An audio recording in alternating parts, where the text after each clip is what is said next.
জুলাই বিপ্লবের শহীদ এক রিকশা চালকের পরিবারকে মেহেদী হাসান মিরাজ তার পাকিস্তানে ম্যান অব দ্য সিরিজের পুরস্কারের অর্থ এবার তুলে দিলেন।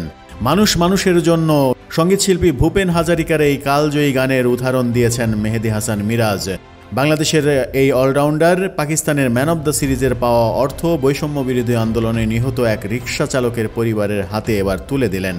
পাকিস্তানের বিপক্ষে প্রথম টেস্ট জয় তো বটে, সিরিজেও জিতেছে বাংলাদেশ, সেটিও পাকিস্তানের মাটিতে প্রথমবারের মতো অবিশ্বাস্য 155 রানের পাশাপাশি 10 উইকেট নিয়ে হয়েছেন ম্যান অব দ্য সিরিজ।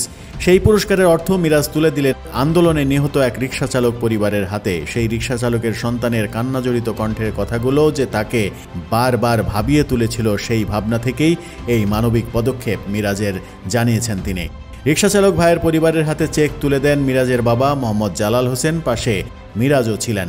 নিহত রিকশা চালকের পরিবারের হাতে চেক তুলে দেওয়ার একটি ছবি নিজের অফিসিয়াল ফেসবুকে পোস্ট করেছেন মিরাজ। লিখেছেন, সম্প্রতি অনলাইনে ছড়িয়ে পড়া একটি ভিডিও আমার চোখে পড়েছিল। ভিডিওতে বৈষম্য বিরোধী ছাত্র আন্দোলনে নিহত এক রিকশা চালক ভাইয়ের সন্তানের কান্নাজড়িত কণ্ঠের কথাগুলো আমাকে বারবার ভাবিয়ে তুলেছে।